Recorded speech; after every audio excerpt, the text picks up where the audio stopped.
En manchette aujourd'hui, la séance du budget aura finalement lieu mardi prochain à Sainte-Élisabeth et Yves Perron présente d'autres projets de loi proposés par le Bloc québécois.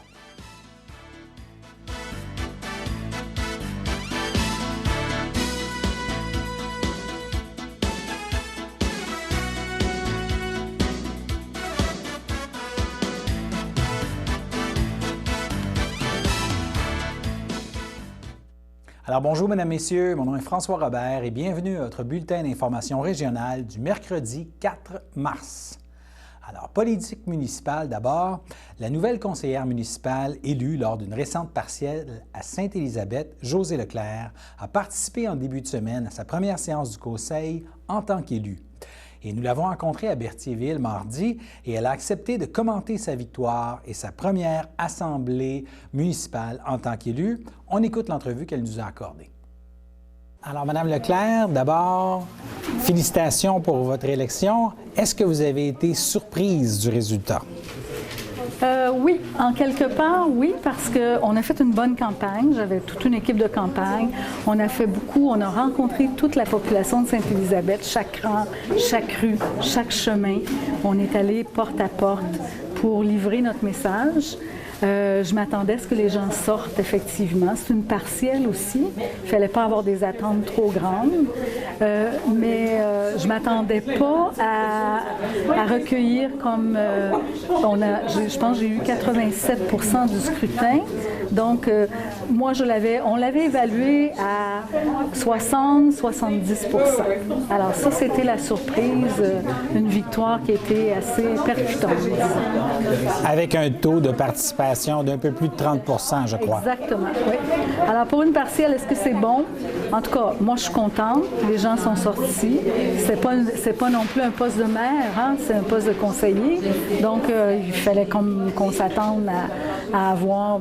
Moi, je suis contente du résultat. Je suis contente que les gens aussi sont sortis pour venir voter. C'est toujours ça qui est important.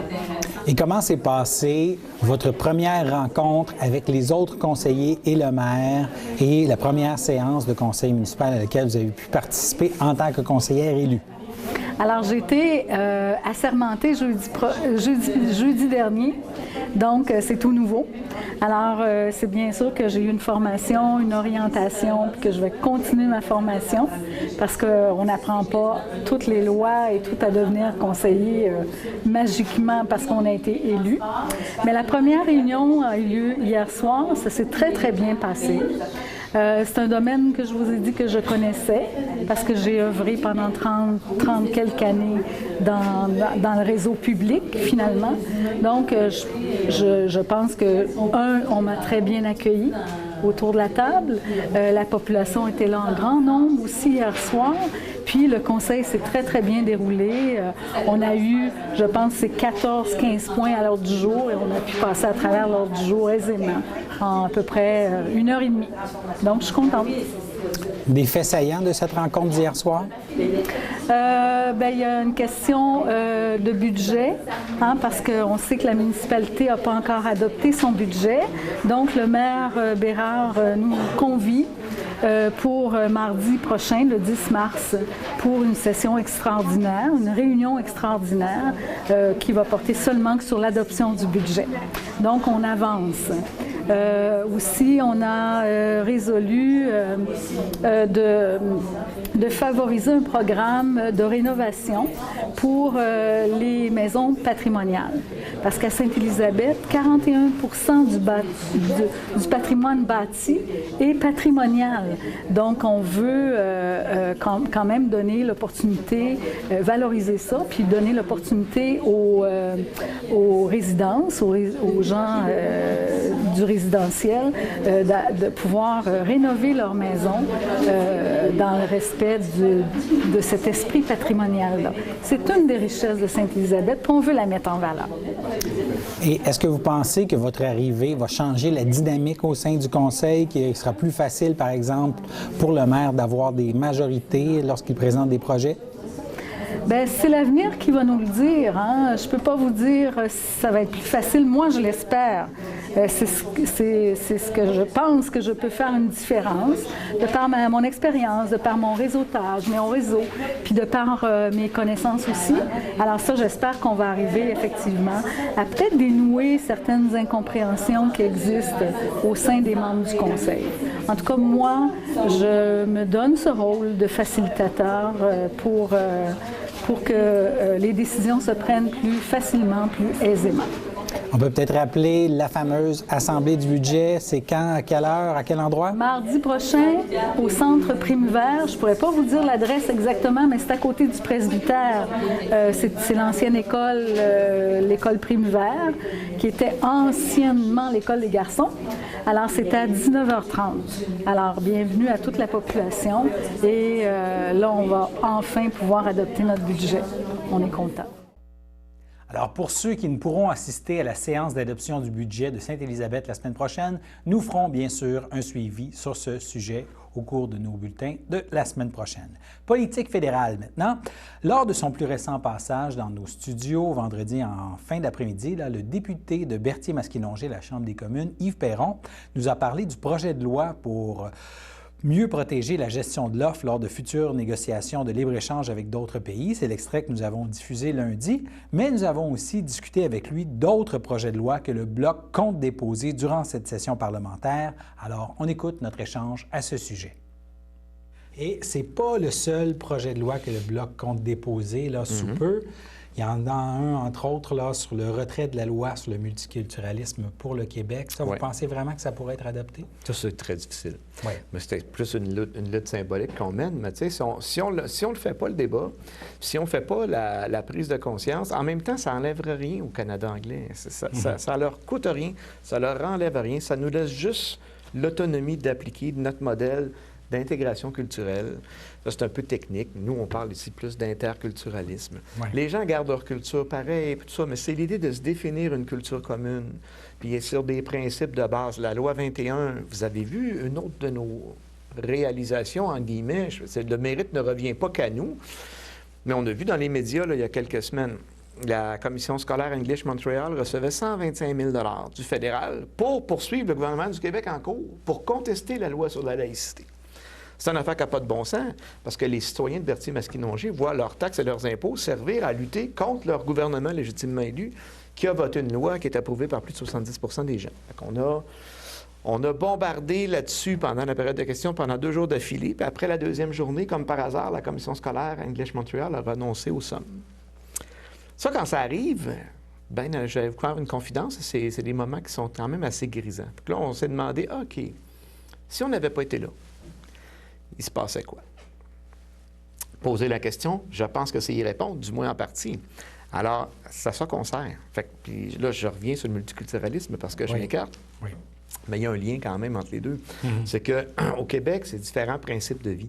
Tu débarques, la langue commune, c'est le français. Les femmes sont égales aux hommes. Oui. C'est tout, c'est simple. Et l'État n'a pas de religion. On ne t'enlève pas ta religion, mais l'État n'en a pas. Moi, je pense que ça, c'est des principes de vivre ensemble qui vont nous garantir une paix sociale dans les prochaines années. L'instauration de ces lois-là, on fait ça maintenant, mais c'est pour l'avenir. Et si ça avait été fait il y a longtemps, on n'en parlerait même plus. Lors de notre entretien de début d'année, il avait été aussi question des aspects du programme d'assurance-emploi qui avaient besoin d'être bonifiés, d'être améliorés. Et là, vous voulez, entre autres, légiférer au niveau des gens qui sont malades et qui ont besoin de prestations en ce moment. Absolument. C'est insuffisant ce qui est offert? Au moment où on se parle, la Caisse d'assurance-emploi. Il faut peser les mots quand on les dit. Assurance-emploi. C'est pas un fonds du gouvernement, cette affaire-là. Oui. Ça, c'est vous puis moi qui cotisent là-dedans, puis tout le monde, puis les employeurs. Puis ça permet d'avoir un salaire quand tu perds ton emploi, quand tu es dans l'incapacité d'occuper ton emploi. Oui. Bien, les gens atteints de maladies graves, ils ont droit actuellement à 15 semaines. Alors que la moyenne des prestations, c'est 50 semaines quand tu as une perte d'emploi. Pourquoi? Cette personne-là a cotisé au même titre que les autres. Puis, est-ce qu'ils en ont vraiment besoin? C'est une question de compassion humaine. Et sérieusement, On était très heureux parce qu'on a fait notre journée d'opposition là-dessus. Oui. Et la motion a été adoptée. Donc, quand on vote une motion, ça ne force pas le gouvernement à le mettre dans sa loi, mais c'est sûr que ça donne une grosse indication que un projet de loi comme celui-là a des bonnes chances d'être adopté. Donc, c'est pour ça qu'on l'a déposé. C'était comme une étape antérieure. Et imaginez-vous, là, vous luttez contre une récidive du cancer. Là. Vous faites de la chimio, de la radiothérapie. Vous avez de la misère à manger, vous avez envie de vomir tout le temps, et vous avez 15 semaines. Ça prend plus que 15 semaines.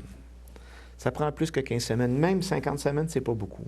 Si vous voulez mon avis personnel, là, on fait ça parce que c'est un programme d'assurance qui est normé comme ça, puis c'est ça, la durée des prestations. Fait que c'est un minimum. Ces gens-là, ils les ont payés leurs prestations.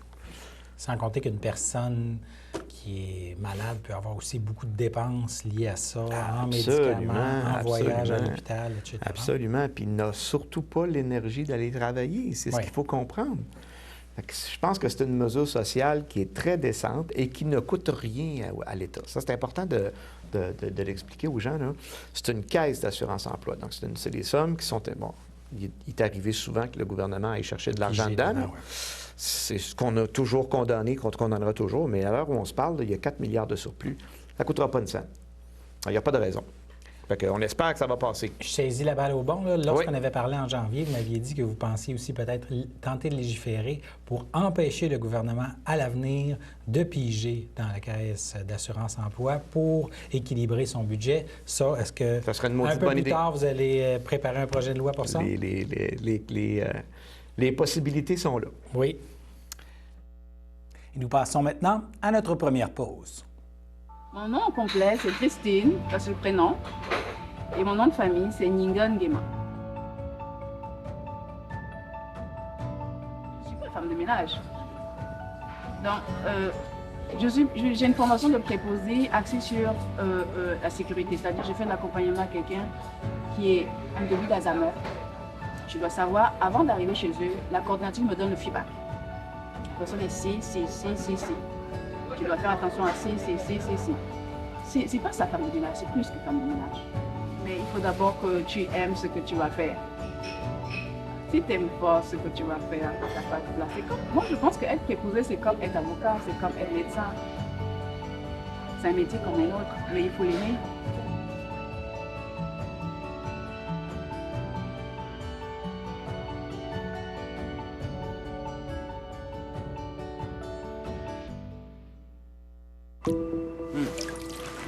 Oh, mon homme. Hey. Qu'est-ce que tu fais là? Oh. Ben non. Pourquoi t'as fait ça? Écoute-tu? Écoute! Calme-toi! Toi, calme-toi. T'as-tu exprès? Contre la violence conjugale, on doit tous intervenir. Le samedi matin, dès 9h30, nos téléspectateurs sont invités au Super Bingo télévisé diffusé de nos studios de Berthierville. Depuis maintenant une vingtaine d'années, plusieurs adeptes de la télévision régionale se sont partagés un montant de 600 $ disponible chaque semaine lors de cette joute de bingo télévisé. Un animateur et 3 bénévoles se succèdent à la caméra dans le but de vous faire passer une petite heure agréable et payante le samedi matin. On peut se procurer les cartes de jeu chez les dépositaires autorisés participants, c'est-à-dire à Berthierville, le dépanneur Formule 1 rue Gilles Villeneuve, le marché IGA Extra sur la rue Gabrielle Brissette, le marché Métro rue Notre-Dame, la pharmacie Proxime rue Frontenac, le garage Pétroté sur la rue Gilles Villeneuve et à Saint-Ignace-de-Loyola, le marché Aldo rang Saint-Michel, le dépanneur Le Magasin Esso sur le chemin de la Traverse. C'est un rendez-vous tous les samedis matins à 9h30 sur les ondes de CTRB, votre télévision régionale et communautaire.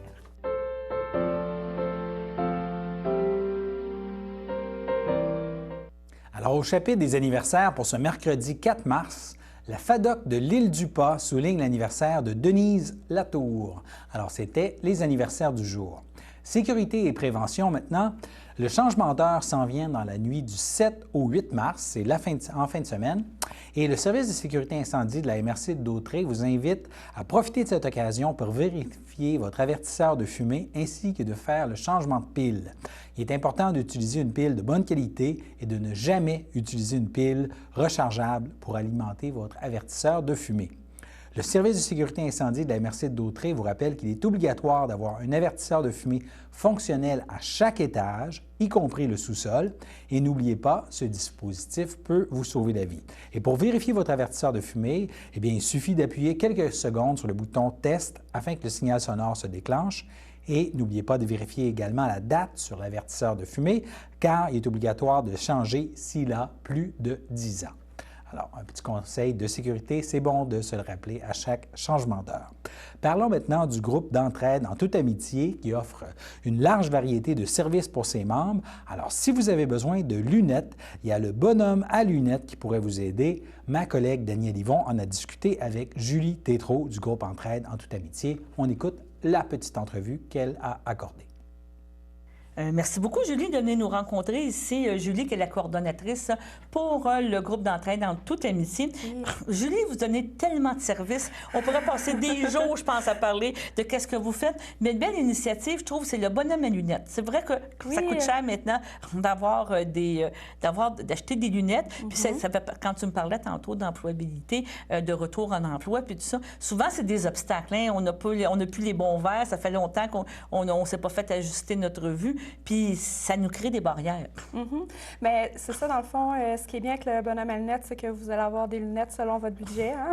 Non, mais c'est bien. Par contre, il ne fait pas les examens de la vue sur place. Il faut arriver avec sa prescription de chez l'optométriste. Les optométristes sont obligés de remettre les prescriptions selon la demande. Au niveau du bonhomme à lunettes, on peut avoir à moindre coût des lunettes quand même tendance, des bonnes lunettes. Oui, des bonnes lunettes. Dans le fond, il est présent à l'organisme un mercredi sur 2. C'est toujours entre 10h30 et 13h. Donc, il n'y a pas de rendez-vous. Vous faites juste vous présenter dans nos locaux. Vous pouvez téléphoner à l'organisme pour être certain, là, est-ce qu'il est là, est-ce qu'il n'est pas là. On va pouvoir vous informer par rapport à ça. Est-ce qu'il y a eu beaucoup de clients? Avez-vous eu beaucoup de demandes? Ça fonctionne très bien. Puis les gens sont très satisfaits aussi de Gino, là, du service qui est donné. Puis parce que c'est quelque chose qui offre à différents endroits. Ce n'est pas seulement vous. Là. Oui, il est un peu itinérant. Là, il se promène un peu partout dans différents organismes et tout ça. Oui. Et on a des belles journées de ce temps-ci, mais le printemps s'en vient. Donc, il faut liquider le stock d'hiver, c'est ça qu'on comprend. Oui, on est rendu déjà là, ça va vite. Ça va vite, tout ça. Mais oui, on est rendu là, donc on va avoir notre vente de liquidation automne-hiver. Dans le fond, notre vente à 50 sous, qui va être dans la semaine du 17 mars. 17 mars. Oui. Puis, on a toujours notre journée sac noir à 5 là, le vendredi. C'est des journées populaires? Oui, c'est des bonnes journées? Oui, puis ça nous permet de liquider pas mal tout. Puis l'objectif, c'est de réouvrir, dans le fond, le 24 mars, le mardi matin à 9h30 avec notre nouvelle collection. Donc, il y a printemps-été. C'est ça, il y a printemps-été. Donc, l'objectif aussi, c'est peut-être de demander aux gens, commencez à faire votre ménage de linge d'été. Oui. Tu vas en avoir de besoin. On est rendu là. On est rendu là. Ça a commencé dans les boutiques, donc elle aussi, elle veut... on voit dans les boutiques, ça commence beaucoup, ils sont déjà tendance printemps, puis le linge d'été, puis tout ça. Donc, commencez à regarder votre garde-robe de printemps-été. Qu'est-ce que vous avez plus besoin? Ça va nous changer de la neige. C'est ça. Venez le porter à Julie au Get-Up, justement, pour pouvoir commencer à regarnir ses tablettes et ses choses en prévision du printemps. Oui, puis venez magasiner en même temps. Bien, c'est ça, absolument pas de problème. Et on rappelle que le 17 mars, la vente qui va avoir lieu la semaine du 17 mars, la vente de produits d'hiver. Et comme on dit, tu as toujours besoin des changements de saison. Oui. Bon, bien, je vous remercie. Bye-bye. Alors, on vous parle maintenant du Salon Ressources Famille qui se déroulera le samedi 14 mars prochain de 10 à 16 heures au Centre récréatif de Repentigny. C'est situé au 740 rue Pontbriand et l'entrée est gratuite pour les visiteurs.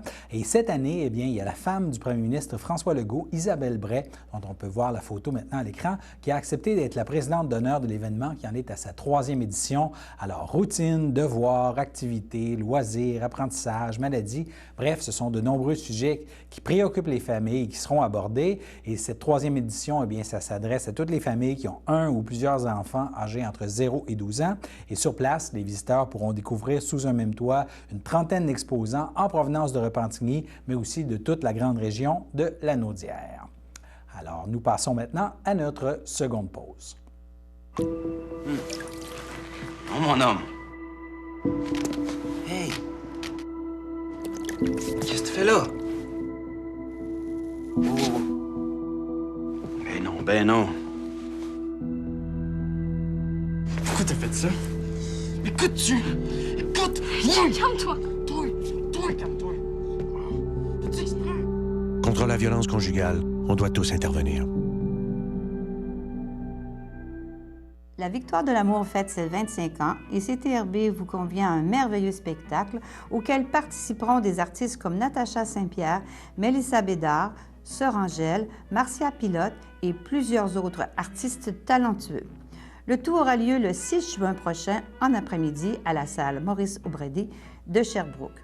Le départ se fera en autocar de Berthierville à 9 h et le prix du billet est de 99 $, incluant un repas au buffet des continents. Les places sont limitées, alors réservez au plus tôt en téléphonant au 450-836-5103 ou 450-758-1670. Alors, n'hésitez pas à venir passer un moment très agréable pour débuter l'été 2020.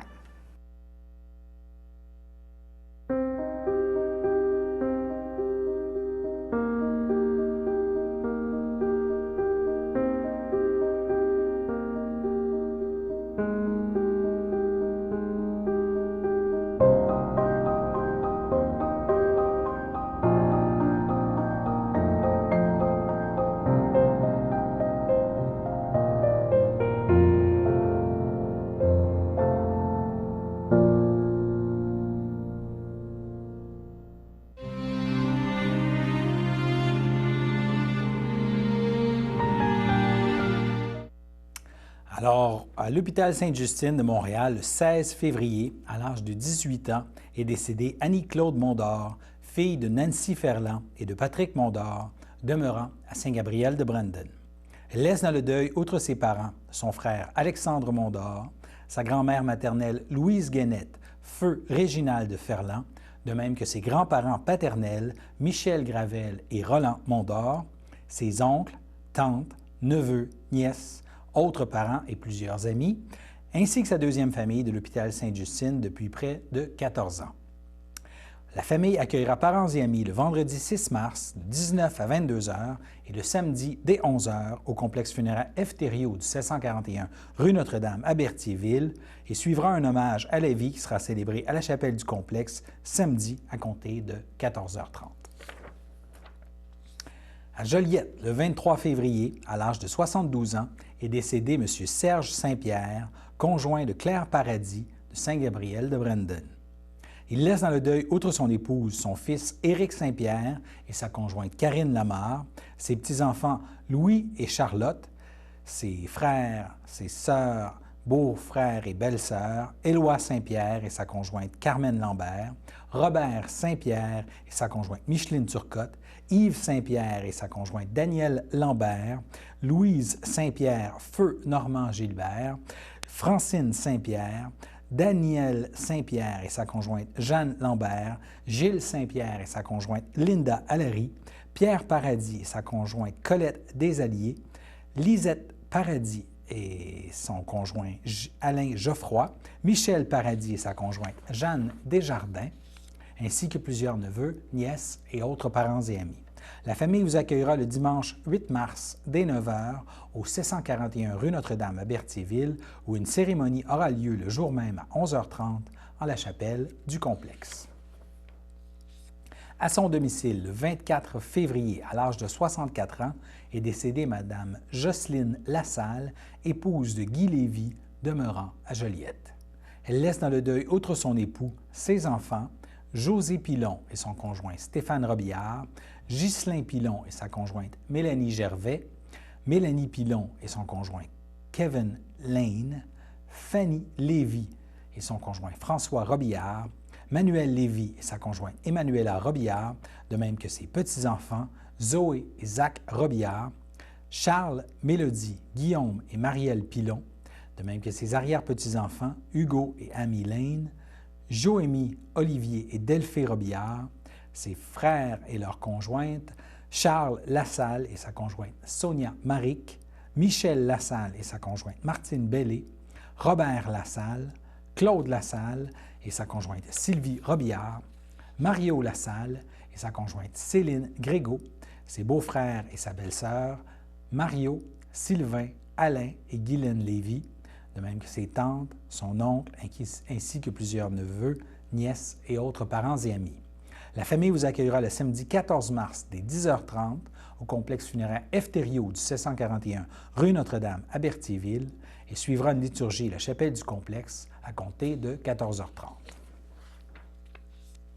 Au CHSLD Alphonse Rondeau de Lanoret, le 25 février, à l'âge de 86 ans, est décédée Mme Claire Denis, épouse de feu Guy Bocage, demeurant à Lanoret et native de Berthierville.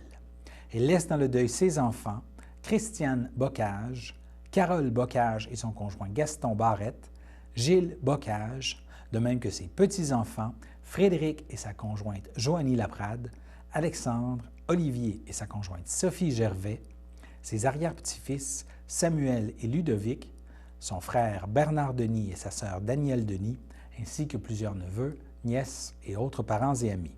La famille vous accueillera le samedi 21 mars dès 12h30 au complexe funéraire F. Thériault du 741 rue Notre-Dame à Berthierville et suivra une liturgie à la chapelle du complexe funéraire à 14h30. Et Mme Denis sera inhumée au cimetière de Berthierville. Au CHDL de Saint-Charles-Borromée, le 26 février, à l'âge de 82 ans, est décédé M. Pierre Turcotte, époux de feu Marie-Claire Garceau, demeurant à Sainte-Geneviève de Berthier. Il laisse dans le deuil ses fils Daniel Turcotte et sa conjointe Mylène Latendresse, André Turcotte et sa conjointe Sylvie Farley, de même que ses 5 petits-enfants, Guillaume et sa conjointe Émilie Massé, Viviane, Myriam et son conjoint Charles Hubert, Sébastien et Maude, de même que ses 3 arrière-petits-enfants, Anna, Noélie et Louis, laisse aussi dans le deuil son frère, ses sœurs, ses beaux-frères et belles-sœurs, Louis Turcotte, Lise Turcotte-Gauthier et son époux Gilles Desiel, Monique Turcotte et son conjoint André Couture, Raymond Poulain, feu Claire Turcotte, Diane Vincent, feu Gérard Turcotte, Colette Bergeron, feu Jean Turcotte, ainsi que plusieurs neveux, nièces et autres parents et amis.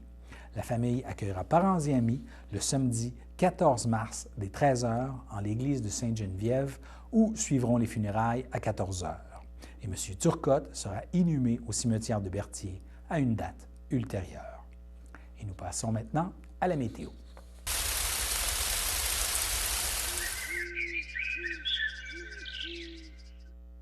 Alors, mercredi soir, le ciel sera variable avec un mercure de 1 degré Celsius, plus 1.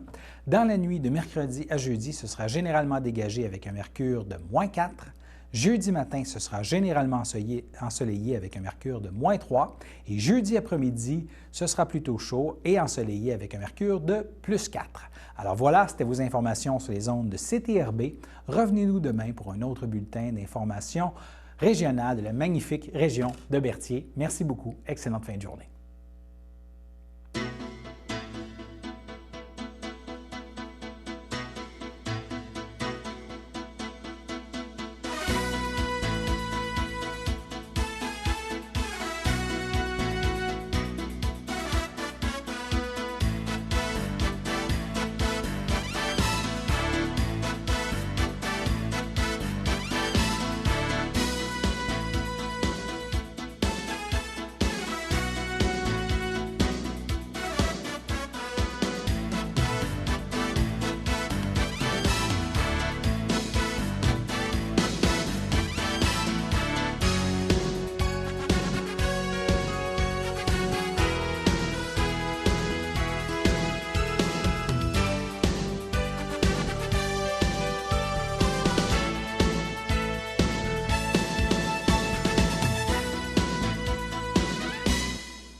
Sachez que vous pouvez nous faire part de vos commentaires, soit pour une annonce gratuite sur notre babillard ou toute autre suggestion en nous rejoignant par téléphone au 450-836-5103, 450-836-5103, ou bien par courriel tvcberthierville@hotmail.com, sur Facebook en écrivant Facebook CTRB. Et surtout, n'hésitez pas à visiter notre chaîne YouTube afin d'y retrouver une grande partie de notre programmation sur YouTube CTRB. Les émissions sont classées par catégorie, vous permettant de chercher moins longtemps. Vous pouvez aussi cliquer sur le rectangle rouge « S'abonner » pour être à l'affût des dernières émissions enregistrées. Valérie, c'est une petite fille enjouée qui aime être avec les autres, chaleureuse. Elle aime beaucoup